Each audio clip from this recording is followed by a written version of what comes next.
উপকরণ দিয়ে তৈরি করা হয়, তৈরি করতেও সময় লাগে খুবই কম, বাট এটা খেতে কিন্তু অনেক মজার হয়ে থাকে। আশা করছি আপনাদের কাছে আমার আজকের ভিডিওটা ভালো লাগবে। ভালো লাগলে অবশ্যই ভিডিওটিতে একটা লাইক দিবেন এবং চ্যানেলটি সাবস্ক্রাইব করে পাশেই থাকবেন। তো চলুন দেখে নেওয়া যাক কিভাবে তৈরি করতে হয়। প্রথমেই আমি পাস্তাটা সিদ্ধ করে নিব। এর জন্য চুলা একটা হাঁড়িতে আমি বেশ কিছুটা পানি গরম করে নিয়েছি। এবার এর মধ্যে দিয়ে দিচ্ছি মেজারমেন্ট কাপের 2 কাপ পরিমাণ পাস্তা। আপনারা এখানে যে কোনো ধরনের পাস্তাই ব্যবহার করতে পারবেন। পাস্তার জন্য আধা চা চামচ পরিমাণ লবণ দিয়ে দিলাম এবং সবকিছু একসঙ্গে ভালোভাবে একটু মিশিয়ে নিচ্ছি।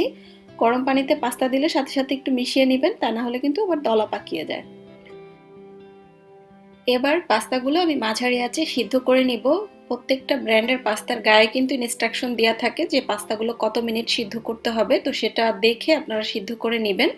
আমি এই পাস্তাগুলোকে 10 মিনিটের মতো সিদ্ধ করে নিয়েছি এবং আমার পাস্তাগুলো সিদ্ধ হয়ে গিয়েছে। এবার আমি চুলা